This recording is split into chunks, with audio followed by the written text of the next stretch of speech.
Sir తమరు మాట్లాడగలరండి?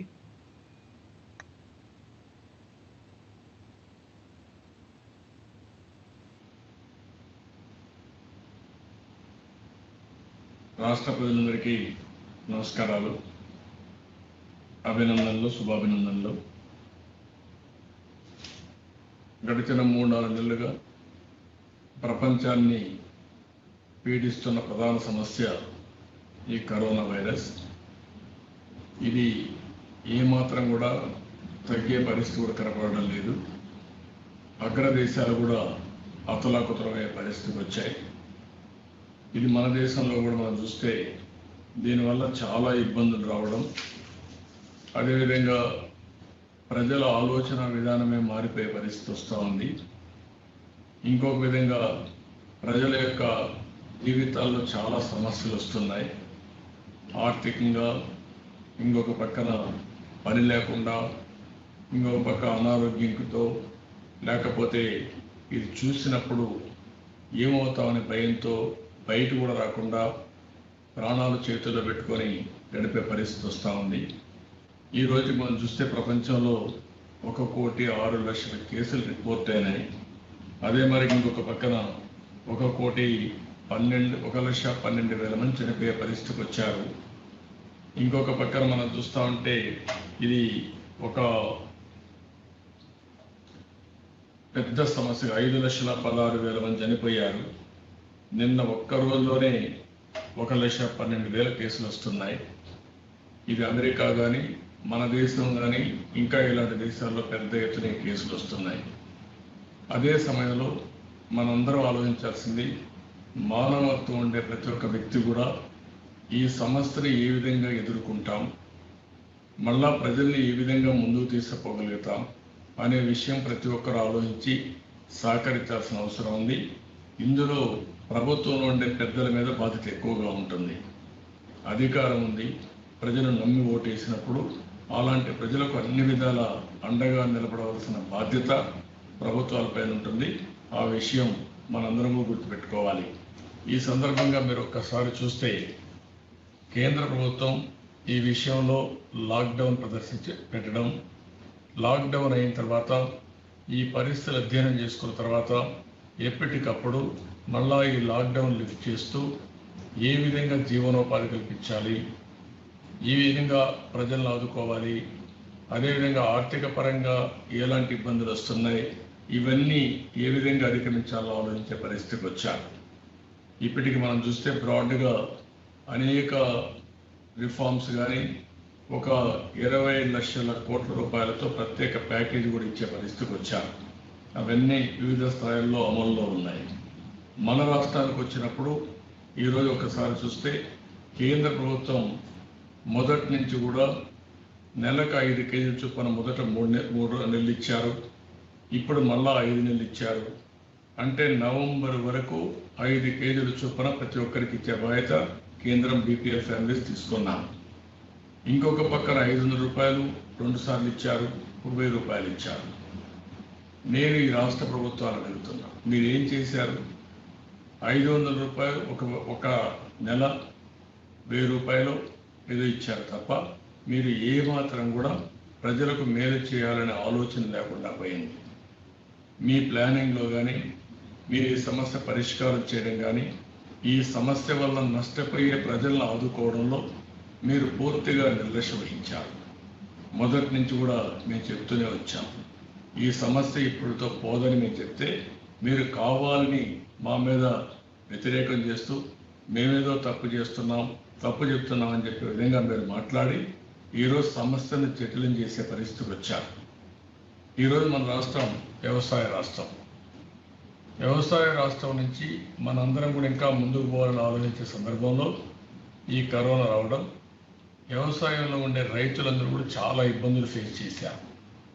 పండ్ల తోటలు ఉండే రైతులు కానీ, అక్వాకల్చర్ రైతులు కానీ, కొన్ని సందర్భాల్లో పౌల్ట్రీ ఉండే రైతులు కానీ, అదే మరి గిట్టుబాటు ధర లేకుండా అనేక పంటలు కూడా చాలా నష్టపోయే పరిస్థితికి వచ్చారు. ఇంకొక పక్కన ఎవరైతే బయట పోయిన వాళ్ళు మనవాళ్ళు ఈ రాష్ట్రానికి వచ్చినప్పుడు ఎవరైతే ఈ యొక్క మైగ్రెంట్ లేబర్ ఉన్నారో ఆ మైగ్రెంట్ లేబర్ కూడా చాలా సమస్యలు ఫేస్ చేసే పరిస్థితికి వచ్చారు. కానీ ఇవన్నీ కూడా ఎప్పటికప్పుడు ఏ విధంగా చేయాలో చేయడంలో ప్రభుత్వం నిర్లక్ష్యం వహించింది. మేము చాలాసార్లు చెప్పాం, కనీసం కుటుంబానికి ఒక 5,000 రూపాయలు ఇమ్మని అనేక ఆందోళన చేశాం. అనేక విధాలుగా ప్రభుత్వం పైన ఒత్తిడి తీసుకొచ్చాం. అన్ని రాజకీయ పార్టీలు చెప్పాయి. అయినా కూడా ఈ ప్రభుత్వం ఏమాత్రం చేయకుండా పెడచివన పెట్టే పరిస్థితికి వచ్చారు. నిన్నే నిర్మలా సీతారామన్ గారు, కేంద్ర మంత్రి గారు ఒక మాట చెప్పారు. మేము లాక్డౌన్ పెట్టిన తర్వాత ఆంధ్రప్రదేశ్ రాష్ట్రానికి దగ్గర 8,000 కోట్లు 14-15 ఫైనాన్స్ కమిషన్లో డబ్బులు ఇచ్చామని చాలా స్పష్టంగా ఆవిడ చెప్పింది. అంటే కేంద్రం కూడా ఎక్కడికక్కడ ఉండే రిసోర్సెస్ అన్నీ ఏ విధంగా సద్వినియోగం చేయాలి, ఈ కష్టకాలంలో ఏ విధంగా రాష్ట్రం కేంద్రం కలిసి పనిచేయాలి అనే విషయంలో వాళ్ళు ముందుకు పోయే పరిస్థితికి వచ్చారు.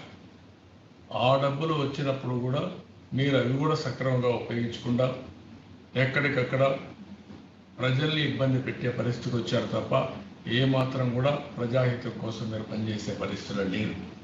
ఇంకొక పక్కన మీరు ఒకసారి ఆలోచిస్తే కేంద్ర మంత్రి ఒక మాట మాట్లాడి మేము తక్కువ రేటు కరెంట్ ఇస్తున్నాం, మీరు ఇష్ట ప్రకారం కరెంట్ రేట్లు పెంచుతున్నారు, ఇది కరెక్ట్ కాదు అని చెప్తే దానికి వ్యక్తిగత దాడులకు దిగే పరిస్థితికి వచ్చారు. అసభ్యంగా ప్రవర్తించే పరిస్థితికి వచ్చారు. అంటే ఎవరు ఎక్కడ ఏ మాట చెప్పినా, ఒక మంచి మాట చెప్పినా, ఒక కన్స్ట్రక్టివ్గా సజెషన్స్ ఇచ్చినా మీరు ఏ సజెషన్స్ తీసుకోకుండా మీ ఇష్ట ప్రకారం మాట్లాడుతున్నారు. ఇప్పుడు ఈ కరోనా వైరస్ సమయంలో మనం చూసాం, కిట్లు కొనుగోలులో అవినీతి జరగడం, బ్లీచింగ్లో అవినీతి చేయడం, ఇంకొక పక్క ఏదైతే విశాఖపట్నంలో మెట్టెక్ జోన్ పెట్టామో అది కూడా సరిగా ఉపయోగించుకోలేని పరిస్థితి. నిన్ననే ఏదైతే ఈ కరోనా వైరస్కి ఫస్ట్ టైం ఒక వ్యాక్సిన్ కనుక్కోవడానికి భారత్ బయోటెక్ ముందుకు వచ్చారు. ఆ భారత్ బయోటెక్ వస్తే నాకు పాత రోజులు జ్ఞాపకం వచ్చాయి. 20 సంవత్సరాల కంటే ముందు బయోటెక్నాలజీకి ప్రాధాన్యత ఇవ్వాలనే ఉద్దేశంతో ఆ రోజు జినోమ్ వ్యాలీ స్టార్ట్ చేశాం. అక్కడ ఈరోజు ఒక 20,000 మంది పనిచేసే పరిస్థితికి ఉన్నారు. ఇండియాలో ఇలాంటి బయోటెక్నాలజీ పార్క్ ఎక్కడా లేదు. ఏషియాలోని అతిపెద్ద పార్క్ హైదరాబాద్లో ఉందంటే ఆ రోజు తీసుకున్న నిర్ణయం వల్ల, ఆ రోజు తీసుకున్న ఇనిషియేటివ్ వల్ల ఇది ఈరోజు ఆ పరిస్థితికి వచ్చే పరిస్థితికి వచ్చేది. ఈ కరోనా వైరస్లో కూడా మీరు అన్ని తప్పుడు సమాచారాలు ఇచ్చి ఏదో విధంగా పబ్లిసిటీ చేసుకుని మీరు మనుగడ సాధించాలనుకుంటున్నారు తప్ప ఇంకోటి కాదు. నిన్న మీరు చేసిన పనేంటి? 108, 104 అంబులెన్సెస్. ఇందులో ఏం జరిగింది? కొత్తగా వచ్చాయి అంబులెన్సులు, ఇంతవరకు లేవా? ఇంతకుముందు తెలుగుదేశం పార్టీ హయాంలో 1800 అంబులెన్సులు ఇచ్చాము. వివిధ రకాలైన అంబులెన్సులు పెట్టాం. తల్లి బిడ్డ ఎక్స్ప్రెస్ పెట్టాం, రెగ్యులర్ అంబులెన్సులు పెట్టాం, ఫీడర్ అంబులెన్సెస్ పెట్టాం. గిరిజన ప్రాంతంలో అంబులెన్స్లు పోలేని రోడ్లు ఉన్నాయి. అలాంటప్పుడు స్కూటర్లో దానికి స్పెషల్గా డిజైన్ చేయించి ఇన్నోవేటివ్గా వాళ్ళ స్కూటర్లో తీసుకొచ్చి మెయిన్ రోడ్లో అంబులెన్స్ కనెక్ట్ చేసే విధంగా స్పీడర్ అంబులెన్సెస్ పెట్టాం. అదేవిధంగా ఏదైతే ప్రతి ఒక్క ఊరికి పంపించడానికి ఒక రొటేషన్గా మొబైల్ క్లినిక్స్ పెట్టాం. అంతేకాకుండా మహాప్రస్థానం పెట్టి ఎవరైనా చనిపోతే ఆ డెడ్ బాడీ కూడా ఆ ఇంటికి తీసుకుపోవడానికి ₹1 ఖర్చు లేకుండా పెట్టాం. ఈ విధంగా అనేక వినూత్నమైన కార్యక్రమాలు. ఈరోజు టీబీ ఉంది. టీబీ కంట్రోల్ కోసం ఒక ప్రాజెక్ట్ తీసుకొచ్చాం. మొన్నే భారతదేశం కేంద్ర ప్రభుత్వం ఆంధ్రప్రదేశ్ 2వ స్థానంలో ఉంది, 2వ రాష్ట్రంగా బ్రహ్మాండంగా చేశారని అభినందించారు. అది మీరు చేశారా? ఆ రోజు తెలుగుదేశం పార్టీ చేస్తే ఈరోజు ఆ క్రెడిట్ మీరు తీసుకుంటున్నారు తప్ప మీరు చేసిన ఇనిషియేటివ్ కాదు. నిన్న పెట్టిన దాంట్లో మీరేంటి? మొత్తం 1800 ఆ రోజు మేము అంబులెన్సెస్ పెట్టి స్పెషలైజ్డ్ అంబులెన్సెస్ పెట్టాం. లైఫ్ సపోర్టింగ్ సిస్టమ్స్ అందులో అంబులెన్స్లో పెట్టాం. ఎవరైనా ఒక యాక్సిడెంట్ జరిగింది, ఇమ్మీడియట్గా అతనికి ఆక్సిజన్ ఇవ్వాలి, లేకపోతే ఇమ్మీడియట్గా అతన్ని మన ఇంటెన్సివ్ కేర్లో మరిగా ఏమేమి కావాలో అవన్నీ ఉండాలి అన్నప్పుడు ఆ సపోర్ట్స్ అన్నీ పెట్టాం. అవన్నీ ఒక హార్ట్ అటాక్ వచ్చిన వ్యక్తి ఉంటాడు, అతన్ని అర్ధగంట 20 నిమిషాలు చేసిపోయే లోపల టైం అవుతుంది. ఆ టైంలో ఈ విధంగా చేయాలని ఇలాంటి స్పెషల్ వెహికల్స్ అన్ని డిజైన్ చేసి ఏవైతే సపోర్టింగ్ సిస్టమ్స్ ఉంటాయో అవన్నీ పెట్టి ఒక వినూత్నమైన కార్యక్రమాలకు శ్రీకారం చుట్టాం. ఈరోజు మీరు దానికి పెద్ద ఎత్తున అవినీతికి పాల్పడతారా? ఎందుకు ఇంత పెద్ద ఎత్తున కుంభకోణం చేశారు చెప్పండి. నేను అడుగుతున్న ఈ ప్రభుత్వాన్ని, ఏ రోజు ఇచ్చారు మీరు? విజయసాయి రెడ్డి పుట్టినరోజు బర్త్డే గిఫ్ట్గా ఇచ్చారు. ఎవరికి ఇచ్చారు? ఆయన అల్లుడికి ఇచ్చారు. ఆయనకు ఒక కంపెనీ ఉంది, చారిటీ ఉంటే పెట్టమనండి, ఎందుకు పెట్టకూడదు? అలాంటి వ్యక్తికి మీరు గిఫ్ట్ కింద నిన్న 307 కోట్ల రూపాయల అవినీతి జరిగిందని మా పార్టీ వారు చాలా స్పష్టంగా చెప్పారు, క్రానలాజికల్గా చెప్పారు. ఇప్పుడు కాంట్రాక్ట్లో ఒక ఏజెన్సీ ఉంది, ఎందుకు వాళ్ళు తొలగించారు? వేరే సిటీల్లో వాళ్ళు చేస్తున్నారు. అలాంటివన్నీ తొలగించి మీకు కావాల్సిన వాళ్ళకి ఇచ్చుకోవడం కోసం మీరు అలాంటి తప్పుడు విధానాలు చేసి నిన్న పెద్ద షో చేస్తారన్నారు. అన్ని వెహికల్ తీసుకొచ్చి ఇక్కడ ఏదో పెద్ద డెమాన్స్ట్రేషన్ చేసి కొత్తగా మీరు ఏదో చేసినట్టు చేయడం ఎంతవరకు సబబని అడుగుతున్నాను, ప్రజలను అడుగుతున్నాను నేను. ఇవన్నీ కూడా ఒక పద్ధతి ప్రకారం ఆ రోజు మేము ఇవన్నీ చేశాం. వైద్య రంగంలో వినూత్నమైన కార్యక్రమాలకు శ్రీకారం చుట్టాం. పెద్ద ఎత్తున బడ్జెట్ని పెంచాం. ప్రతి ఒక్కరూ పుట్టినప్పటి నుంచి గర్భం దాల్చినప్పటి నుంచి 3 నెలల నుంచి టెస్టింగ్ల దగ్గర నుంచి పౌష్టికాహారం దగ్గర నుంచి మనిషి ఆరోగ్యం దగ్గర నుంచి మనిషి చనిపోతే గౌరవప్రదంగా అతనికి ఫ్యూనరల్ చేయాలనే ఉద్దేశంతో కార్యక్రమాలు చేశాం. ఇలాంటివి ఆ రోజు చేస్తే ఈరోజు మీరు చేసిన పని దాన్ని ఏదో కావాలని చేసి మీరు యాడ్స్ ఇచ్చుకొని ఇష్టానుసారంగా పెద్ద ఎత్తున అడ్వర్టైజ్మెంట్ ఇచ్చుకున్నారు తప్ప మీరు చేసింది ఏమీ లేదని చెప్పి కూడా నేను మీకు తెలియజేస్తున్నాను. ఈరోజు ఇవన్నీ ఒక ఎత్తు అయితే ఎంతమంది పైన మీరు దాడులు చేశారు, ఎంత అన్యాయంగా మీరు చేస్తున్నారు. నిన్ననే అచ్చెన్నాయుడు ఎంత అరాచకం ఇది. దీంట్లో ఏమైనా ఒక పద్ధతి ఉందని అడుగుతున్నాను. ఒక లెటర్ రాశాడని ఆ వ్యక్తి పైన మీరు చేసేవాళ్ళు మీ మీద ఎన్ని ఆరోపణలు ఉన్నాయి, మేము చెప్పింది కాదు, సిబిఐని ఎస్టాబ్లిష్ చేసిన ఆరోపణలు ఉన్నాయి. అదే మరి ఇప్పుడు అనేక అవినీతి కార్యక్రమాలు నిన్న కూడా చెప్పాం.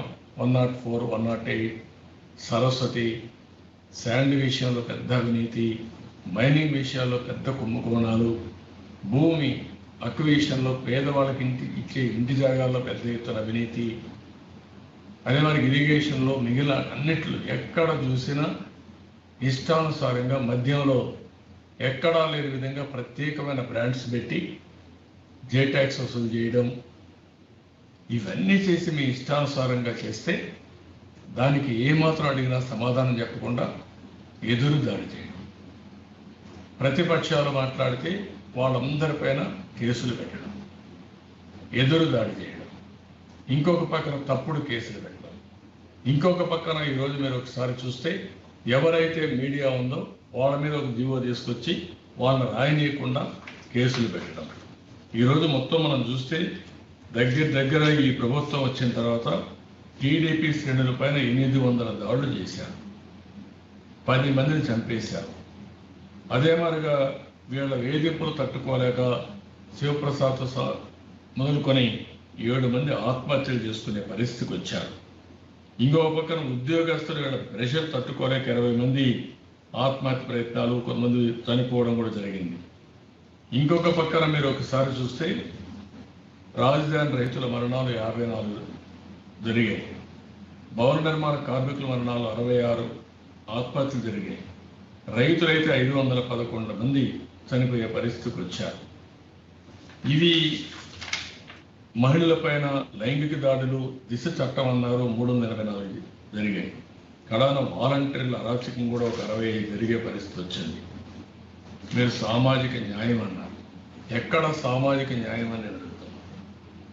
అచ్చెన్నాయుడు గారి పైన మీరు పెట్టిన కేసే, ఒక వ్యక్తి ఆపరేషన్ చేసుకుంటే ఆపరేషన్ చేసుకున్నాక కనీస సాంప్రదాయాలు ఉన్నాయి, హ్యూమన్ రైట్స్ కమిషన్ యొక్క ఆదేశాలు ఉన్నాయి. సుప్రీంకోర్టు ఆదేశాలు ఉన్నాయి.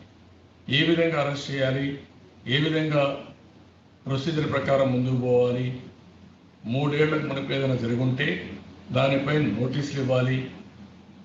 ఎందుకంటే కావాలని కూడా కేసులు పెడతారనే ఉద్దేశంతో చాలా స్పష్టంగా సుప్రీంకోర్టు ఆదేశాలు ఇచ్చిన కావాలని మీ ఇష్ట ప్రకారం చేసి రాష్ట్రాన్ని ఒక భయభ్రాంతం చేయాలనే ఉద్దేశంతో మీరు ముందుకు పోయారు తప్ప ఎక్కడ కూడా మీరు ఒక పద్ధతి లేని రాజకీయాలు చేస్తున్నారు. ఆయన పైన ఫస్ట్ డే అయితే ఆయన తీసుకొచ్చినప్పుడు ఒక టెర్రరిస్టుల మారికి అటాక్ చేశారు. ఆయన ఇంట్లో గోడలు దూకారు, గేట్లు కాంపౌండ్లు దూకారు, కొన్ని వందల మంది ఇంట్లోకి వెళ్ళిపోయారు. అతను ఏమైనా దొంగనా? ఎక్కడికి పారిపోతాడు?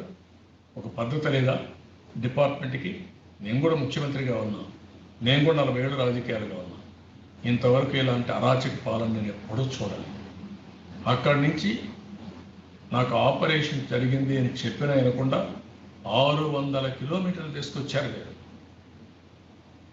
దాంతో ఆ ఆపరేషన్ జరిగిన వ్యక్తి ఇక్కడికి వచ్చే లోపల ఆ ఊండి ఇంకా ఎక్కువై ఇక్కడ డాక్టర్లు చాలా స్పష్టంగా చెప్పారు. కోర్టు హాస్పిటల్కి రెఫర్ చేశారు. ఆ రోజు కూడా మీరు డ్రామాలు ఆడారు, కావాలని అప్పుడు కూడా చేసేపోవడం ప్రయత్నం చేశారు. కడాన కోర్టులో అయితే అవన్నీ వచ్చిన తర్వాత ఆ హాస్పిటల్లో చెక్ చేసిన తర్వాత రెండోసారి ఆపరేషన్ చేయాల్సిన పరిస్థితి వచ్చింది. ఎవరు కారణమని అడుగుతున్నా, దీనికి సమాధానం చెప్పని చెప్పి డిమాండ్ చేస్తున్నాను. నిన్న మొన్న ఇంకా క్యూర్ కాలేదు. నిన్న చాలా స్పష్టంగా చెప్పాడు, నాకు ఇంకా అనారోగ్యం ఉంది, ఒకసారి టెస్ట్ చేయండి అని చెప్పితే కోర్టు జడ్జిమెంట్ కూడా రిజర్వ్ చేస్తే పైశాచిక ఆనందం కోసం అక్కడి నుంచి వీల్ చైర్లో తీసుకొని అంబులెన్స్లో ఎక్కించుకొని నేరుగా జైలు తీసుకెళ్తారా? అదే సమయంలో మీ ఇష్ట ప్రకారం అరాచకాన్ని క్రియేట్ చేస్తారా? అతను లెటర్ ఇచ్చాడు. ఈరోజు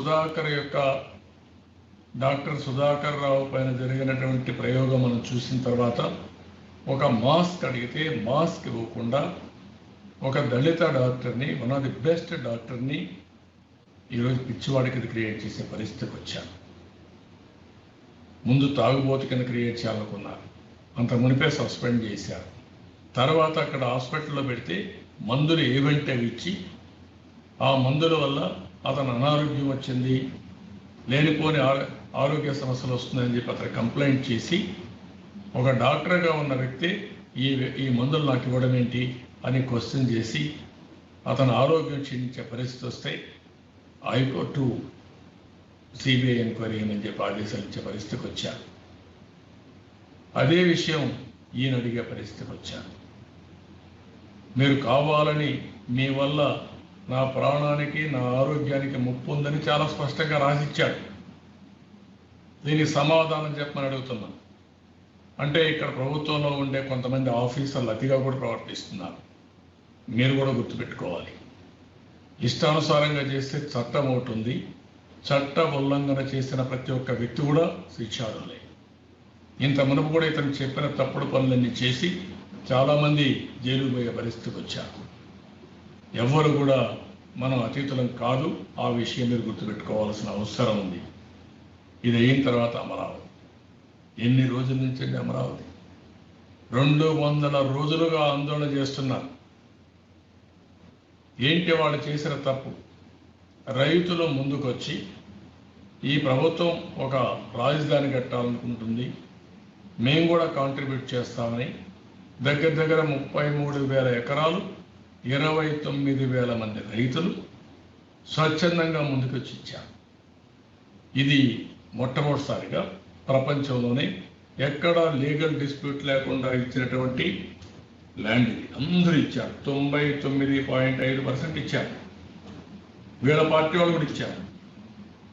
వీళ్ళే గెలిపించారు. నేను ఎలక్షన్లో కూడా 2 సీట్లు గెలిపించారు. మీరేం చేశారు?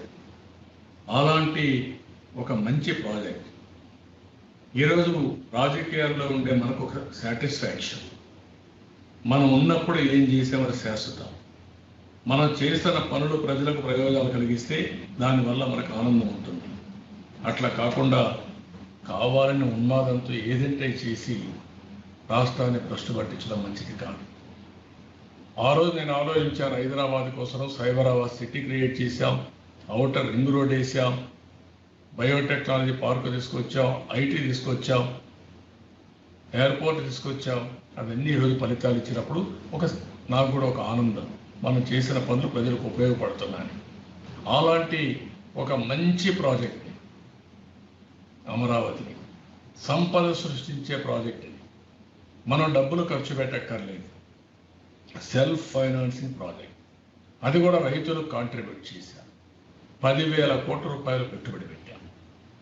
ఎందుకు మీరు క్యాన్సిల్ చేశారు? ఎందుకు కావాలని వెను తీసుకున్నారు? ఎక్కడా లేని మొండి వితండవాదానికి మీరు నాంది పలికారు. 3 రాజధానులు ముక్కలు చేసే అధికారం మీకు ఎవరిచ్చారండి? రాజధానులు మార్చే అధికారం ఎక్కడుందని మీకు? అంటే నేనేమైనా చేస్తా, నా ఇష్టం అంటే ఇది పిచ్చి వాదన కాకపోతే ఏ వాదన చెప్పాల్సిన అవసరం ఉంది. ఈరోజు ప్రపంచం మొత్తం ఘోషించే పరిస్థితికి వచ్చారు. రేపు 4వ తారీఖున జేఏసీ పిలిపించింది. ప్రపంచంలో దగ్గర మీరు చూస్తే ఈ 220 రోజుల సందర్భంగా రైతులకు సంఘీభావంగా, అమరావతికి మద్దతుగా ఒక అన్ని దేశాల్లో వాళ్ళు కూడా ముందుకొచ్చి ఒక నిరసన తెలియచేయాలి, ర్యాలీలు పెట్టాలి, ప్రొటెస్ట్ తెలియజేయాలి, ప్రభుత్వం పైన ఒత్తిడి పెంచాలి అనే ఉద్దేశంతో ముందుకు వచ్చే పరిస్థితికి వచ్చారు. ఇక్కడ జేఏసీ పిలిపించారు, అన్ని రాజకీయ పార్టీలు కూడా ఇచ్చారు. వారిని మనస్ఫూర్తిగా అభినందిస్తూ దీనికి తెలుగుదేశం పార్టీ కూడా జాయిన్ అవుతున్నాం. అంటే ఈరోజు అన్ని రాజకీయ పార్టీలు చెప్పినా, ప్రజలు హితం పలికిన, ప్రభుత్వం మాత్రం ఏమాత్రం ఇవ్వకుండా మొండి వాదన. ఎంత దుర్మార్గంగా ప్రవర్తిస్తున్నారంటే, ఈ 1 సంవత్సరం ఆ రోడ్లన్నీ కానీ కంప్లీట్ చేసుంటే, అదే మరి అక్కడ ఉండే బిల్డింగ్స్ అన్నీ కానీ కంప్లీట్ చేసుంటే ఈరోజు నివాసయోగ్యంగా ఉండేది. అక్కడ టౌన్షిప్ అంతా ఒక స్టేజ్కి వచ్చేది. ఇవన్నీ అయి ఉంటే అక్కడ ఉండే ల్యాండ్ వల్ల వాల్యుయేషన్ పెరిగేది. దీనివల్ల భవిష్యత్తులో 1 పైసా ప్రభుత్వం ఖర్చు పెట్టకుండా అక్కడ వచ్చే డబ్బులతోనే ఆ ప్రాజెక్ట్ని అభివృద్ధి చేసే పరిస్థితి వచ్చేది.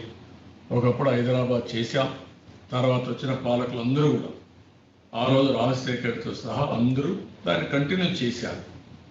ఎప్పుడైనా ఒక ప్రభుత్వం, కొత్త ప్రభుత్వం వచ్చినప్పుడు గడిచిన ప్రభుత్వం చేసిన మంచి పనులు కొనసాగిస్తూనే మీరు ఇంకొక ప్రోగ్రాం తీసుకుంటే సబబుగా ఉంటుంది. ఒకవేళ ఏదైనా మార్పులు చేర్పులు చేయాలంటే చేయొచ్చు, కానీ ఇష్టానుసారంగా చేయడం చాలా దుర్మార్గం. ఇది మీ సొంత వ్యవహారం కాదు, రాష్ట్ర ప్రజల భవిష్యత్తుకు సంబంధించిన విషయం, 5 కోట్ల ప్రజలకు సంబంధించిన విషయం. ఆ విషయం మీరు గుర్తుపెట్టుకోవాల్సిన అవసరం ఉంది. నిన్న మొన్న మనం చూసాం ఇండస్ట్రీస్ మీద, ఎంఎస్ఎంఏల పైన. ఏంటి మీరు చేసింది? 900 కోట్లు ఇచ్చామని 5 సార్లు పబ్లిసిటీ ఇచ్చుకుంటారా మీరు? మీ పేపర్కు అడ్వర్టైజ్మెంట్ ఇచ్చుకుంటారా మీరు? అదే సమయంలో 3,500 కోట్ల రూపాయలు 2014 మేము ఇచ్చాం. ఆ రోజు 16,000 కోట్ల రూపాయలు లోటు బడ్జెట్, అది కూడా ప్రీవియస్ గవర్నమెంట్ పెట్టిన బకాయిలు. అప్పుడు మేము చెప్పలేదు? ఇది ప్రభుత్వం యొక్క బాధ్యత. ఈరోజు మీరు అరాచకాలు చేసిపోతున్నారు. దాన్ని అంతా రేపు రాబోయే ప్రభుత్వం ఇవన్నీ కూడా కరెక్ట్ చేసి ముందుకు పోవాల్సిన అవసరం ఉంది. ఆ విషయం మీరు గుర్తుపెట్టుకోవాల్సిన అవసరం ఉంది.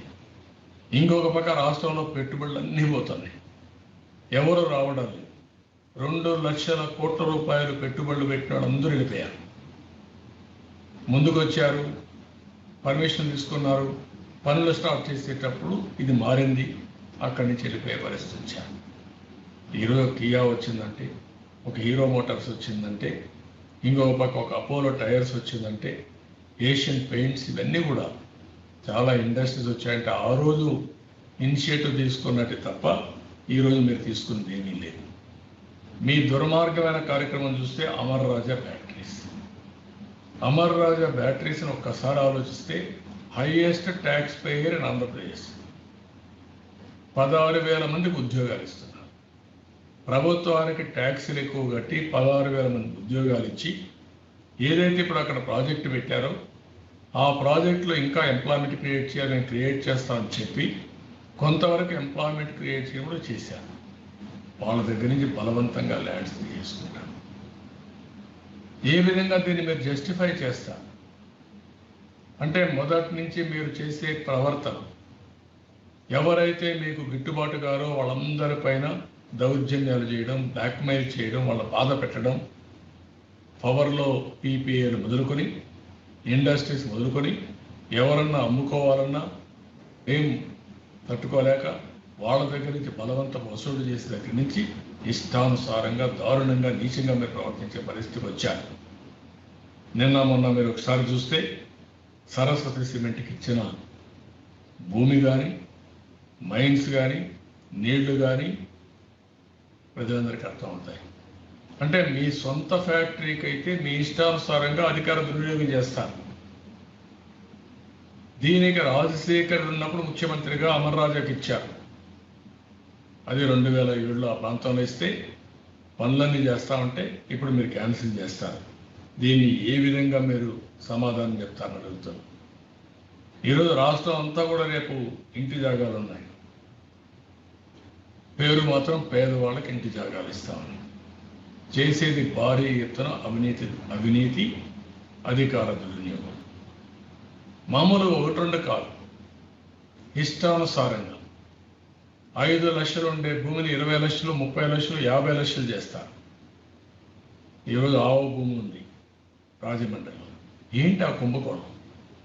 కాకినాడ మడా భూములు ఉన్నాయి, మచిలీపట్నం మడా భూములు ఉన్నాయి. ఇది రిస్ట్రిక్టెడ్ ఏరియా, ఇష్టానుసారంగా ఇస్తారంటారు. శ్మశానం, రోడ్లు, చెరువులు ఇష్టానుసారంగా, స్కూల్స్లో ఉండే ఈ యొక్క ప్లే గ్రౌండ్స్ అన్నీ కూడా మీ ఇష్ట ప్రకారం ఇవ్వడానికి మీరు ముందుకు పోతారు. దీనికి సమాధానం చెప్పమని అడుగుతున్నాను. ఇవ్వండి. అదే మాదిరిగా ఇచ్చేటప్పుడు న్యాయపరంగా మీరు కొనండి. ఎవరైతే ఎస్సీస్ ఉన్నారో, దళితులు ఉన్నారో వాళ్ళ కోసం అసైన్మెంట్ భూములు ఇచ్చాం. అసైన్మెంట్ భూములకి, పట్టా భూములకి సమాన హక్కులు ఉంటాయని అనేక సార్లు సుప్రీంకోర్టు జడ్జిమెంట్లు ఇచ్చారు. ల్యాండ్ అక్విజిషన్ చేయాలన్నా అదే రేటుకి ఇమ్మన్నా మీరు వాళ్ళ దగ్గర బలవంతంగా లాక్కోవడం. విశాఖపట్నంలో ఇదే మరి బలవంతంగా లాక్కుంటే ప్రభుత్వ భూముల్ని మీరు అమ్ముకోవాలి, మీ మనుషులకు అప్పచెప్పాలి. పేదవాళ్ళ భూములు మీరు లాక్కోవాలి. మీరు లాక్కొని తద్వారా మీరు పేదవాళ్ళకి మేము ఇచ్చామని గొప్పలు చెప్పుకోవాలి. ఇది ఎక్కడ న్యాయమో నాకైతే అర్థం కాలేదు. ఇది ఒక పెద్ద కుంభకోణం. తప్పకుండా ఎస్టాబ్లిష్ చేస్తాం. ఇప్పటికే అనేక స్కామ్స్, ఒక ఇసుక మాఫియా తయారయ్యారు, మద్యం మాఫియాగా తయారయ్యారు, మైనింగ్లో బ్లాక్మెయిలింగ్. 2000 కోట్ల రూపాయలు మీరు నోటీసులు ఇచ్చారు. ఒక సిద్ధారాఘవరావు ఫ్యామిలీకి 800 కోట్లు వేసి ఆయన సరెండర్ చేసుకున్నారు మీరు. ఇంకా ఒక ఎమ్మెల్యేని, ఒక మాజీ ఎమ్మెల్యేకి నోటీసులు ఇచ్చి వాళ్ళు కూడా మీ పార్టీలు లాక్కునే పరిస్థితికి వచ్చారు. అంటే మొత్తం రాష్ట్రంలో ఉండే మైన్స్ అన్ని మీ చేతుల్లోకి రావాలి, మీరే అనుభవించాలి. ఇది ఎక్కడ ఇదో నాకైతే అర్థం కాలేదు. ఇది ఎప్పుడూ జరగల, అలాంటి జరిగే పరిస్థితి వస్తూ ఉంది. నిన్నే మనం చూసాం, ఒక దళితుడిని గురుజాల్లో అతి దారుణంగా చంపేశారు. అతన్ని ఒక పద్ధతి ప్రకారం హైదరాబాద్లో ఉండేవాడిని రమ్మని, ఎవ్రీడే పోలీస్ స్టేషన్ రమ్మని, ఆ పోలీస్ స్టేషన్కి వస్తూ ఉంటే వాళ్ళు దారి కాచి అతన్ని హత్య చేసే పరిస్థితికి వచ్చారు. ఎస్సీల పైన దాడులు పెరిగాయి,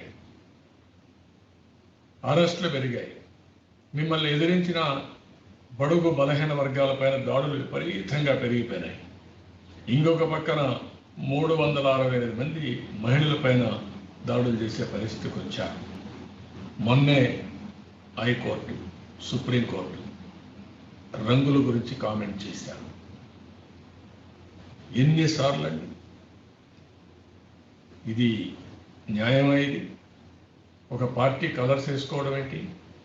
ఎవరిచ్చారు మీకు అధికారం? దానిపైన 1300 కోట్ల రూపాయలు కలర్స్ వేయడానికి ఖర్చు పెట్టారు. కలర్స్ తీయడానికి ఇంకో 1300 కోట్లు ఖర్చు పెడతారు.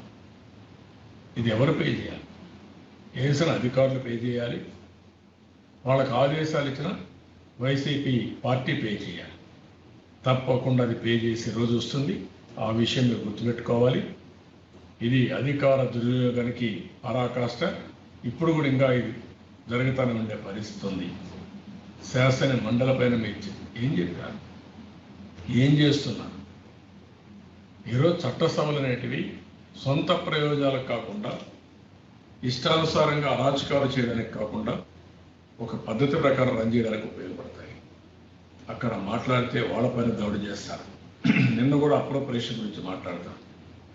పదే పదే మా నాయకులు కౌన్సిల్లో చెప్పారు, మీరు అప్రోప్రియేషన్ బిల్ పాస్ చేసుకోండి, అదైన తర్వాత కొన్ని ఇష్యూస్ ఉన్నాయి, మీరు దొడ్డిదారిని ఇంకొక బిల్లు తేవాలనుకుంటున్నారు, ఆ బిల్లు ఇప్పటికే మేము సెలెక్ట్ కమిటీకి రెఫర్ చేశాం, కావాలని సెలెక్ట్ కమిటీ అమలు చేయకుండా మీరు తాత్సారం చేశారు, కౌన్సిల్ చైర్మన్ యొక్క ఆదేశాలను ధిక్కరించారు అని పదే పదే చెప్తే వినకుండా కడాన హౌస్ అడ్జర్న్ చేయించే పరిస్థితి తీసుకొచ్చి ఇప్పుడు కావాలని మా మీద నెపం వేయాలని ప్రయత్నం చేస్తారా? మీరు తప్పు మీది, చేసింది నేరం మీరు.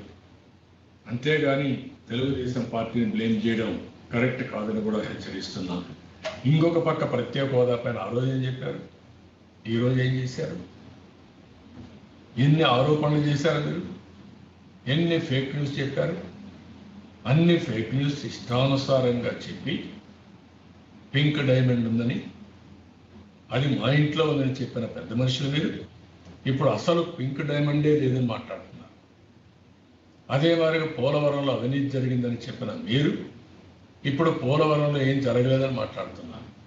పట్టసీమలో అన్యాయం జరిగిపోయింది, అవినీతి జరిగిపోయిందని పదే పదే ఆరోపించిన మీరు పట్టసీమ చేసిన వ్యక్తులకి మొత్తం సింగిల్ టెండర్కి అవార్డు చేసే పరిస్థితికి వచ్చారు.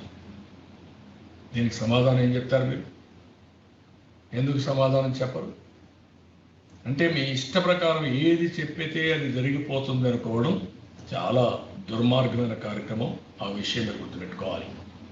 మీ ప్రభుత్వం వల్ల బడుగు బలహీన వర్గాలు పూర్తిగా నష్టపోయారు. ఈరోజు మీరు చూస్తే కాపులు మేము రిజర్వేషన్లు తీసుకొచ్చాం, 5% ఇచ్చాం, మీరు ఇవ్వకుండా తిరిగి దాడి చేస్తున్నారు. బీసీ తెలుగుదేశం పార్టీకి ఎప్పటి నుంచో వెన్నెముక. అలాంటి బీసీలకి రాజకీయ రిజర్వేషన్లు 34% తీసుకెళ్ళాం.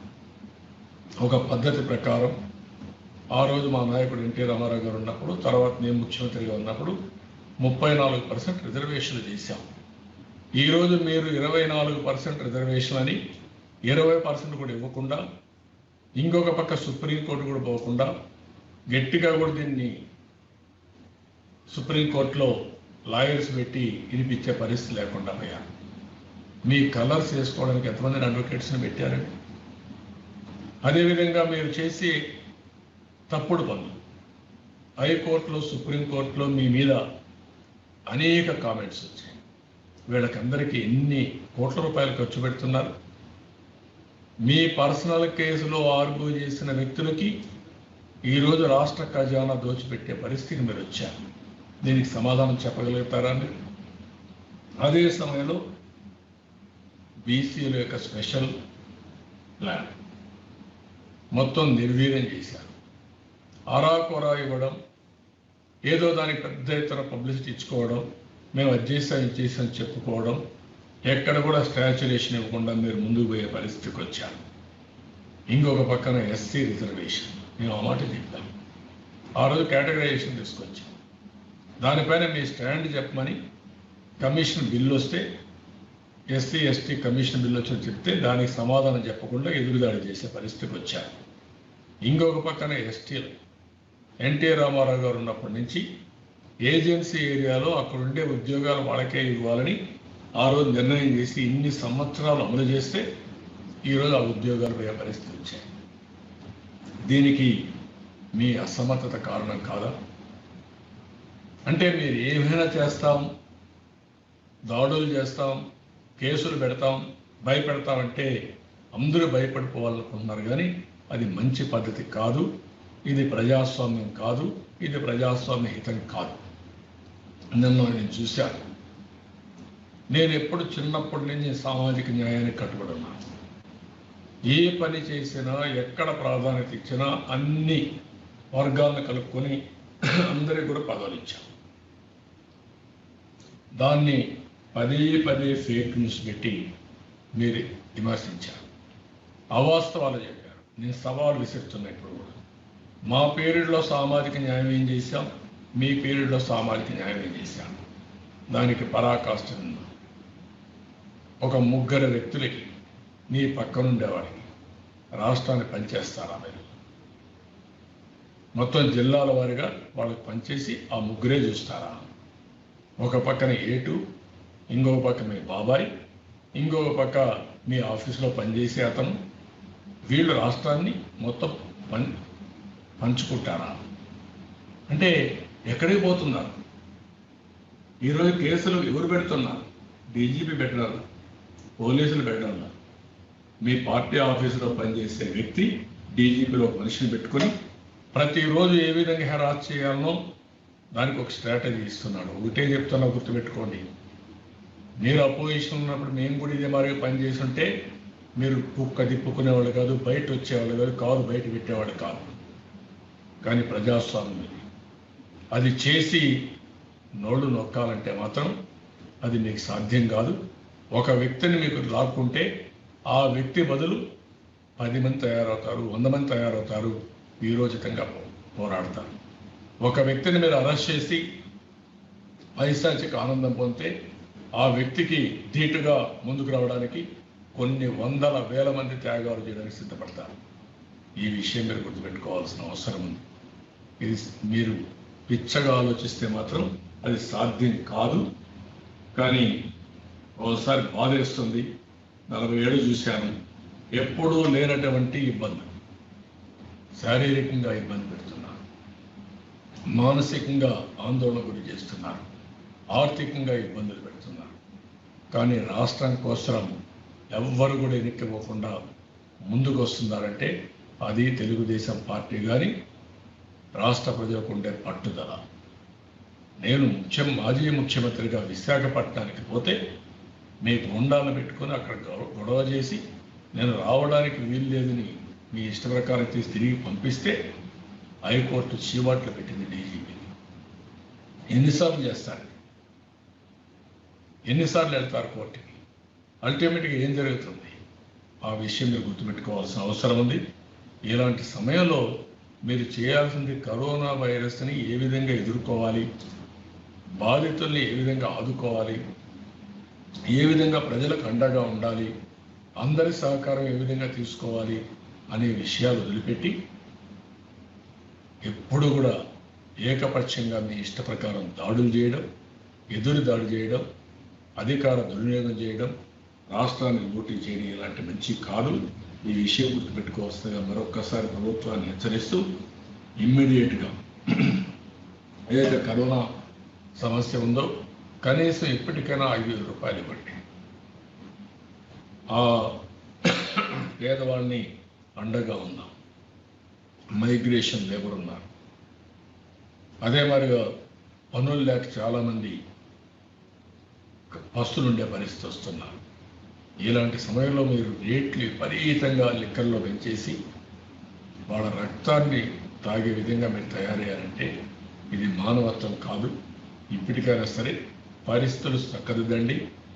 కరోనా ఉన్నంత సమయం వరకు గవర్నమెంట్ ఆఫ్ ఇండియా ఏదైతే ముందుకు వచ్చారో మీరు కూడా ఒక 5,000 రూపాయలు ఇవ్వండి, వాళ్ళని పూర్తిగా ఆదుకోండి.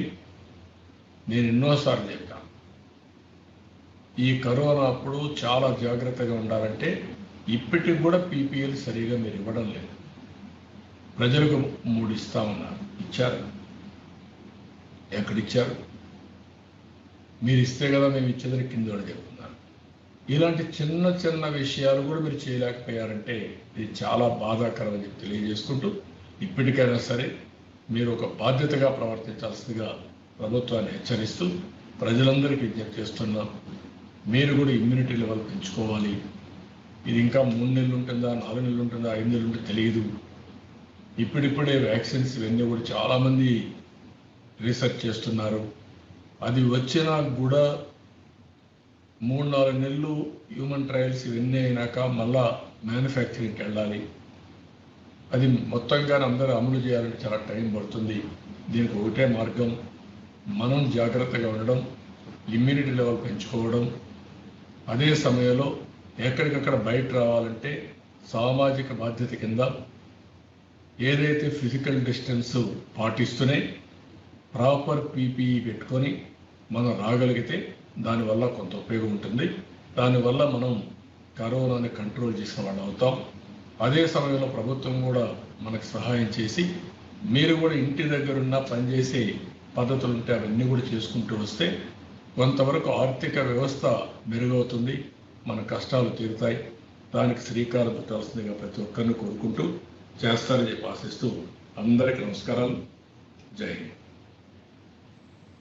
సార్, మీడియా ప్రతినిధులు ప్రశ్నించడానికి రెడీగా ఉన్నారు సార్. ఇవ్వండి. కృష్ణ గారు, తమరు మాట్లాడగలరు.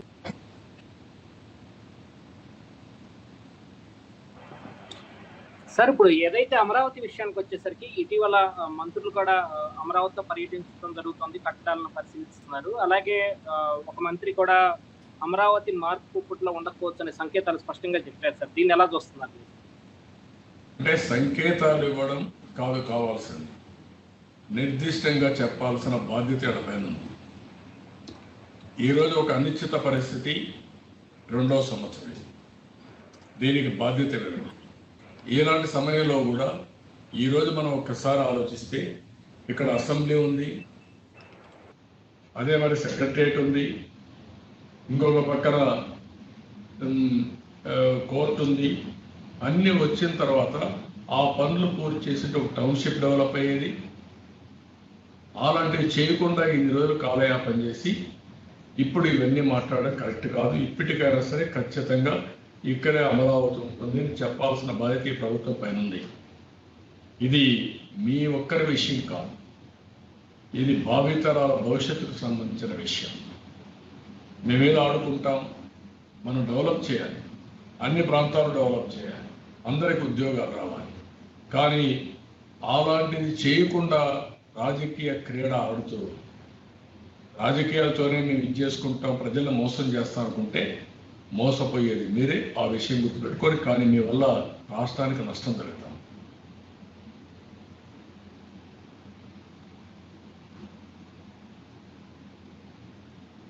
ఎనిబడి? రమేష్ గారు, తమరు అన్మ్యూట్ చేసుకుని మాట్లాడగలరు. సార్ నమస్తే. నమస్కారం. కరోనా పరీక్షలే దీనికి కట్టడి చేయడానికి సరైన మార్గం అని మీరు మొదటి నుండి చెప్తా ఉన్నారు సార్. సో పరీక్షల విషయంలో రోజుకు 30,000 టెస్టులు జరిగే స్థాయికి రాష్ట్రం వచ్చింది అనేది ప్రభుత్వం చెప్తా ఉంది. దీన్ని ఎలా చూస్తారు? వాళ్ళని గవర్నమెంట్ పనితీరు అప్రిషియేట్ చేసే విధంగా ఉందని అనుకోవచ్చా? అంటే నేను ఫస్ట్ నుంచి చెప్పాను, కరోనా విషయంలో ఎక్కడికక్కడ టెస్టులు చేయాలి, ప్రజల్లో అవేర్నెస్ బిల్డప్ చేయాలి. ఏది రాకమునిపే నేను ఫస్ట్ చెప్పేది నేనే చెప్పాను చేసాం ఆ రోజు టెస్ట్లు. రెండోది, ఎవరైతే బయట నుంచి వస్తారో ఎన్ఆర్ఐస్ కానీ ఇంకొకరు కానీ తర్వాత మైగ్రేషన్ లేబర్ కానీ వాళ్ళందరినీ ఆనరీగా తీసుకొచ్చి వాళ్ళకు మంచి ఫెసిలిటీస్ అని ఇచ్చి క్వారంటైన్లో పెట్టండి, 14 days తర్వాతనే ఇంట్లో పంపించని చెప్పాం. మీరు ఎక్కడ హ్యాండిల్ చేశారు ఇవన్నీ? బిగినింగ్లో కిడ్స్లో కూడా టెస్టింగ్ కిట్స్లో ఉంది, పని చేయనటన్నీ తీసుకున్నారు. ఇప్పుడు ఏమి చేస్తున్నారు? తెలుగుదేశం పార్టీ పెట్టినటువంటి మన టీబీ దీనికి వచ్చినటువంటి దాంట్లో మీరు చేస్తున్నారు. అది అయిన తర్వాత ఎక్కడ సిన్సియర్గా పనిచేస్తున్నారు? మీరు పనిచేసి ఫలితాలు ఎక్కడ రాబడుతున్నారు? అది చేయమని మేము డిమాండ్ చేస్తున్నాం. ఇప్పుడు గవర్నమెంట్ ఆఫ్ ఇండియా కొన్ని ఫెసిలిటీస్ ఇచ్చారు, కొంత ఫ్లెక్సిబిలిటీస్ ఇచ్చారు. 5% జిఎస్టిపి పైన అప్పు కూడా తీసుకునే విధంగా వెసులుబాటు ఇచ్చారు. మీరు ఆ బెనిఫిట్ని పేదవాళ్ళ కోసం ఎక్కడా చేశారా? మీరు ఎక్కడా చేయలేదు. ఆ విషయమే నేను చెప్తాను. ఒక టెస్టులు చేస్తేనే సరిపోదు, టెస్టులు చేయడమే కాకుండా దాని యొక్క ఫలితాలను పెట్టుకొని ఆ టెస్టుల యొక్క రిజల్ట్స్ పెట్టుకొని తగిన జాగ్రత్తలు తీసుకోవాల్సిన అవసరం ఉంది. నిరంతరం ప్రజల్ని అప్రమత్తం చేయాల్సిన బాధ్యత ప్రభుత్వం పైన ఉంది. మీ వాళ్ళే సూపర్ స్ప్రెడర్స్ మారిగా తయారయ్యారు. అపోజిషన్ పార్టీస్ దీన్ని స్ప్రెడ్ కాకుండా ఏ విధంగా కాపాడాలో కాపాడుతూ ఉంటే నేను అడుగుతున్నా, ఇప్పుడు అరెస్టులు ఏంటి, పైశాచిక ఆనందం కాకపోతే వీళ్ళని హాస్పిటల్ తీసుకుని అక్కడ కరోనా పేషెంట్లు ఉంటే అక్కడ వెళ్ళడం ఏంటి? ఇది మీకు ఏ విధంగా సహకరిస్తుంది డెస్టినీ భవిష్యత్తు? అంటే నీ ఇష్ట ప్రకారం అరాచకాలు చేస్తే ప్రజలు కూడా భరించాలి. ఇలాంటి సమయంలో ఒక హోందాగా ప్రవర్తించడం, కడాన హైకోర్టు లాంటి హైకోర్టు ఆల్ ఆఫీసర్ అక్కడ రిజిస్టర్ జరిగిపోతే ముందు టెస్ట్ చేశారు నెగిటివ్, చనిపోయినాక టెస్ట్ చేశారు పాజిటివ్. ఇప్పుడు వాళ్ళకే అర్థం కాకుండా మొత్తం ఈరోజు హైకోర్టు 3-4 రోజుల నుంచి ఇచ్చేసి ఇప్పుడు కూడా ఒక 3 బెంచ్లే పెట్టే పరిస్థితికి వచ్చారు, అది కూడా ఆన్లైన్. కాబట్టి మనందరం కూడా ప్రతి ఒక్కరికి ప్రాణం అంటే భయం, విలువైన ప్రాణాలు.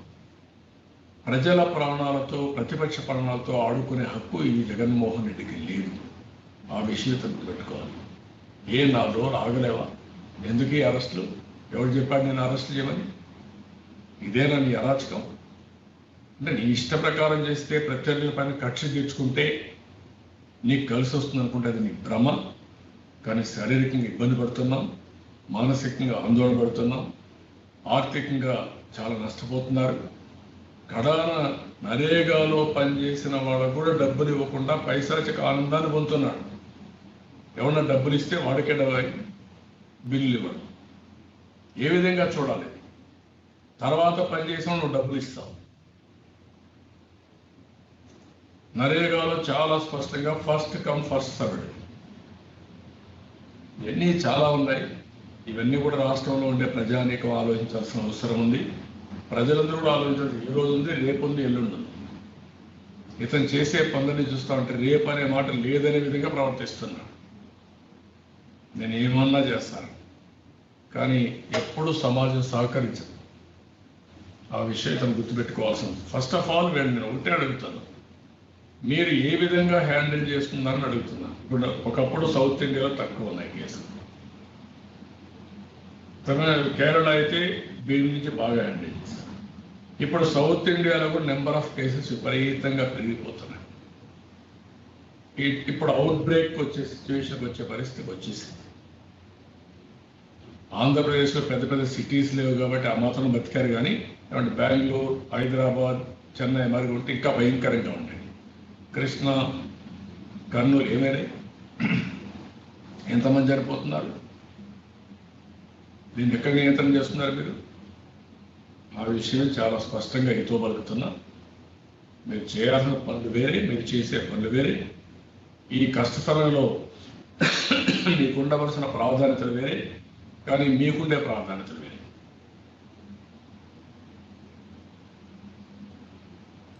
రాకేష్ గారు తమరు మాట్లాడగలరు? అన్మ్యూట్ చేసుకుని మాట్లాడగలరు. Sir good afternoon sir. అదే సార్, స్కూల్ బస్సులు, అంబులెన్స్లు ఇలా ముఖ్యమైన వాటికి జాతీయ స్థాయిలో ఒక కలర్ కోడింగ్ ఉంది, కొన్ని రూల్స్ ఉన్నాయి. కానీ ఆంధ్రప్రదేశ్లో ఇప్పటివరకు పంచాయతీ భవనాల సుఖం, ఇప్పుడు నిన్న 104 కూడా కొంత వైసీపీ కలర్ మ్యాచ్ అయ్యే విధంగా అంబులెన్స్ అని కూడా తీసుకొచ్చారు. దీన్ని ఏ విధంగా అర్థం చేసుకోవచ్చు? అంటే వీళ్ళ కలర్ పిచ్చి పట్టుకుంది. నేను ఆ మాట అన్నాను, మీ ముఖాలకు ఆ కలర్ వేసుకొని తిరిగితే ప్రజలు జాగ్రత్తగా ఉంటారు, ప్రజల్ని ఇబ్బంది పెట్టే విధంగా వేయద్దన్నాను. అంబులెన్స్ అనేది ప్రపంచవ్యాప్తంగా ఒక పద్ధతి ఉంటుంది, ఒక కలర్ ఉంటుంది దానికి. అది చూడంగానే ఇది అంబులెన్స్, ఈ అంబులెన్స్ వస్తూ ఉంటే మనందరం కూడా దారి వదిలిపెట్టాలి. అది మినిమం సాంప్రదాయం, అది కోడ్ ఆఫ్ కాండక్ట్. దేనికైనా మనం దారి ఇవ్వం. కానీ పబ్లిక్ మీటింగ్ జరుగుతూ ఉన్నా, ఇంకోటి జరుగుతూ ఉన్నా, అజిటేషన్ జరుగుతూ ఉన్నా, అంబులెన్స్ వస్తే పక్కన వెళ్ళిపోతాం. అలాంటి దాన్ని కూడా అపవిత్రం చేస్తున్నారు. ఇప్పుడు రోడ్స్ కొన్ని ఉంటాయి, రోడ్స్ కూడా కామన్ కోడ్స్ ప్రపంచం మొత్తం ఉంటాయి. ఎందుకు? డ్రైవర్స్కి అందరికీ ఒక అవగాహన ఉంటుంది. ఆ కోడ్స్ చూస్తే ఓకే ఈ విధంగా పోవాలని ఒక అవగాహన వస్తుంది. అలాంటి కామన్గా ఉండేటన్నీ కూడా మీరు సాంప్రదాయాలు పాటించకుండా మీ ఇష్ట ప్రకారం చేసే పరిస్థితి వచ్చింది. మనిషి ఆలోచించాల్సింది, కలర్లు పిచ్చి పడితే ఆ కలర్లు పిచ్చే మిమ్మల్ని దహనం చేస్తుంది, అంతం చేస్తుంది. ఆ విషయం మీరు గుర్తుపెట్టుకోండి. ఒక పద్ధతి ప్రకారం పనిచేయండి, ప్రజల కోసం పనిచేయండి, ప్రజాహితం చేయండి, భవిష్యత్తు కోసం ఆలోచించండి. మీకు సహకరిస్తాను. నేను ఒక మాట చెప్పాను, 1800 వెహికల్స్ మేము ఇస్తే మేము ఆ రోజు ఇలాంటి పెద్ద పండగలు చేయలేదు. నిన్నేమైనా వెహికల్స్ యాక్సిడెంట్లు, అంబులెన్స్ లేకుండా కొంతమంది ఇబ్బంది పడిపోవడం, అంబులెన్స్లు ఇవన్నీ లేకుండా ఒకప్పుడు చనిపోయిన తర్వాత డెడ్ బాడీ తీసుకుపోవడానికి ఆ రోజు మేము ఒక వెహికల్ పెట్టి తీసుకెళ్ళాం. ఆ యూనిట్ ఈరోజు ఏమయ్యేది, శుభ్రంగా చనిపోయిన వాళ్ళు తీసుకుపోయేవాళ్ళు. ఈరోజు ఎవరైతే కరోనా పేషెంట్లు చనిపోతే వాళ్ళని ప్రొక్లైన్లో తీసుకుపోయే పరిస్థితికి వచ్చారు, లాక్కపోయే పరిస్థితికి వచ్చారు. ఇది మనిషి ప్రాణానికి విలువ లేదని అడుగుతాను. మనిషికి ప్రాణానికే కాదు, మనిషి యొక్క జీవితానికి ఒక అర్థం లేదని అడుగుతాను. కరోనా వచ్చింది, చనిపోయారు, కానీ మానవత్వం దాన్ని డీల్ చేయాల్సిన విధానం వేరే ఉంటుంది. అలాంటివన్నీ చేయడం చాలా దుర్మార్గం. ఈ కలర్ కోడ్లో ఏవైతే ఉన్నాయో మీరు ఎక్కడన్నా చూడండి, ప్రపంచం అంతా ఒక దారి, మన ముఖ్యమంత్రి ఇంకొక దారి, అన్నిట్లో రివర్స్. 1 year అయింది, 90% చేసేసారని చంకలెగరేస్తారు. ఏంటి 90%? ఏం చేశారు? ఒక్క విషయం అడుగుతున్న, పేదవాళ్ళకి మీరు చెప్పింది 3000 ఇస్తాను వస్తాను అన్నారు. ఎంత ఇచ్చారు? 2250. అంటే ఇచ్చేసినట్టేనా? అంటే 250 రూపాయలు మీరు ఇచ్చారు. తెలుగుదేశం వస్తానే ఎన్నో కష్టాలుంటే 200 రూపాయలు 1000 రూపాయలు చేసి 1000ని 2000 రూపాయలు చేశాం, 10 times పెంచాం. మీరేం చేశారు? 250 పెంచి దానికి 100 సార్లు 1000 సార్లు చెప్తూ ఇంటింటికి ఎత్తుపిస్తున్నామని చెప్తున్నారు. ఇంటింటికి పోయి మీ యొక్క వీళ్ళు అక్కడ అరాచకాలు చేసే పరిస్థితికి వచ్చారు. ఇవన్నీ కూడా ఇంకొక పక్కన రైతులకు అందరికీ ఇచ్చేసామని ఎగరేసుకుంటున్నారు. రేపు ముఖ్యమంత్రి తండ్రి పేరుతో, ఆయన రాజశేఖర్ పేరుతో రైతు దినాలు జరుపుకుంటారు. ఏంటి మీరు చేసింది? 12,500 రూపాయలు ఇస్తారు. గవర్నమెంట్ ఆఫ్ ఇండియా ఇచ్చిన 6,000తో కలుపుకొని మీ లెక్కలు వేసుకొని 12,500 రూపాయలు ఇచ్చామంటారు. ఇది ఎక్కడ న్యాయం? మీరు చెప్పింది ఏంటి? ఆ రోజు ఈ విషయాలన్నీ మీరు చెప్పుంటే ప్రజలే చెప్పేవారు. మీరు అసలు సంపదే సృష్టించకుండా ఆదాయం ఎక్కడి నుంచి వస్తుందండి? ఆదాయం రాకపోతే అభివృద్ధి ఎక్కడ జరుగుతుందండి? భవిష్యత్తులో సంక్షేమ కార్యక్రమాలు ఎట్లా ఇస్తామని అడుగుతున్నా. ప్రీవియస్ గవర్నమెంట్ చేసిన పనుల వల్ల కొంతవరకు పనులు అవుతాయి. ఆ తర్వాత ఆ విషయం గుర్తుపెట్టుకోవాల్సిన అవసరం ఉంది.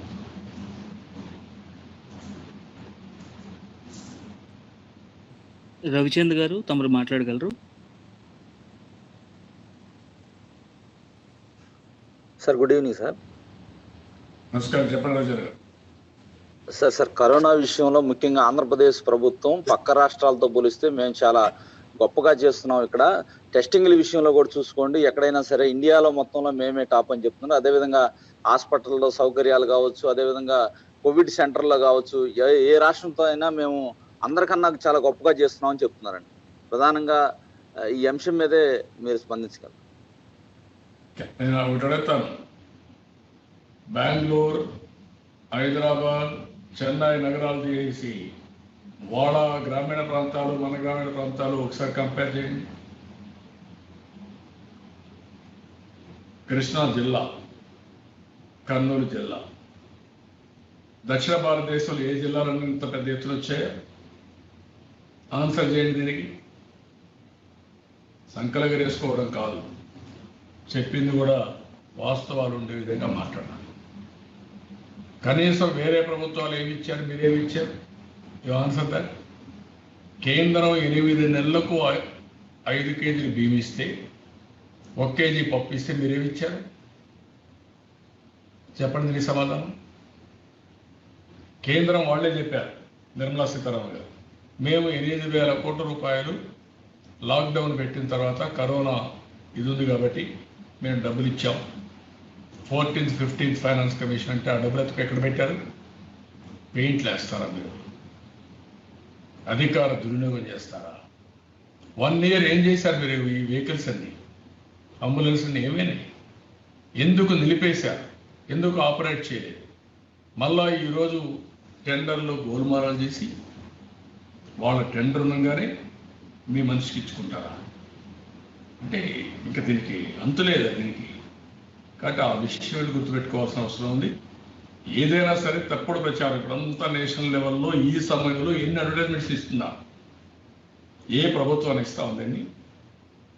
గవర్నమెంట్ ఆఫ్ ఇండియా ఇస్తున్నారా? రాష్ట్ర ప్రభుత్వాలు ఇస్తున్నాయా? అంటే ఎవరి డబ్బులు ఇది? ప్రజల కష్టార్జితం కాదా? మీ సొంతమా? మీరు వ్యాపారాలు చేసే డబ్బులు సంపాదించారా? ఆ విషయం మీరు గుర్తుపెట్టుకోవాల్సిన అవసరం. సార్ అంతే సార్, ఇంకెవరు లేవు సార్. ఈరోజు ఇవన్నీ చూసిన తర్వాత ప్రభుత్వం చేసే దుర్మార్గమైన కార్యక్రమాల్ని ప్రజలందరూ ఆలోచించాల్సిన అవసరం ఉంది. తెలుగుదేశం పార్టీ ప్రజా సమస్యలపైన రాజీ లేని పోరాటం చేస్తున్నాం. ఆ పోరాటం చేసినప్పుడు మా మీద దాడులు చేసి తప్పుడు కేసులు పెట్టి అన్ని విధాల శారీరకంగా, మానసికంగా, ఆర్థికంగా ఇబ్బందులు పెట్టినా రాష్ట్ర ప్రయోజనాల కోసం పోరాడతాం. అదేవిధంగా ఒకప్పుడు కార్యక్రమాలు ఏం జరిగాయి, ఇప్పుడు కార్యక్రమాలు ఏం జరుగుతున్నాయో ప్రజలు కూడా అర్థం చేసుకోవాల్సిన అవసరం ఉంది. మీ హక్కుల్ని ఏ విధంగా కాలరాస్తున్నారు, భవిష్యత్తులో మీ యొక్క పిల్లల భవిష్యత్తుకి ఏ విధంగా ఇవన్నీ ఆటంకంగా తయారవుతాయి అనే విషయం కూడా మీరు గుర్తుపెట్టుకోవాల్సిన అవసరం ఉంది. రేపు 4వ తారీఖున జేఏసీ ఇచ్చిన పిలుపుకు అందరూ స్పందించాలి. ప్రపంచం అంతా స్పందిస్తూ ఉంది. ప్రజలు కూడా ముందుకు రావాలి. మీకు తోచిన విధంగా మీరందరూ నిరసన తెలియజేయాల్సిన అవసరం ఉంది. ఇది ఒక జేఏసీ బాధ్యత కాదు, ఒక రాజకీయ పార్టీల బాధ్యత కాదు, ఒక వ్యక్తి బాధ్యత కాదు. ఆ రోజు రైతులు ఇచ్చింది రాష్ట్రం కోసం, రాష్ట్రానికి ఒక మంచి రాజధాని ఉండాలని ఇచ్చారు. అలాంటి రాజధాని కోసం మనకు ఏ విధంగా వీలైతే ఆ విధంగా అందరూ కలిసి సమైక్యంగా వాళ్ళకు అండగా నిలబడాలి. ఈ రాజధాని విషయంలో ఎక్కడ రాజీ లేని విధంగా పోరాడవలసిందిగా మరొక్కసారి కోరుతూ, నేను కూడా 4వ తారీఖున అమరావతిలోనే ఈ కార్యక్రమంలో భాగస్వామి అవుతాను. అదేవిధంగా వాళ్ళు ఇచ్చే పిలుపుకి ఒక పక్క కరోనా వైరస్ వల్ల వచ్చినటువంటి సమస్యను అర్థం చేసుకొని ఫిజికల్ డిస్టెన్స్ మెయింటైన్ చేస్తూనే వర్చువల్ అజిటేషన్ కోసం నాంది పలుకుదాం. అందరం కలిసి సమిష్టిగా పనిచేయాలని మరొకసారి కోరుకుంటూ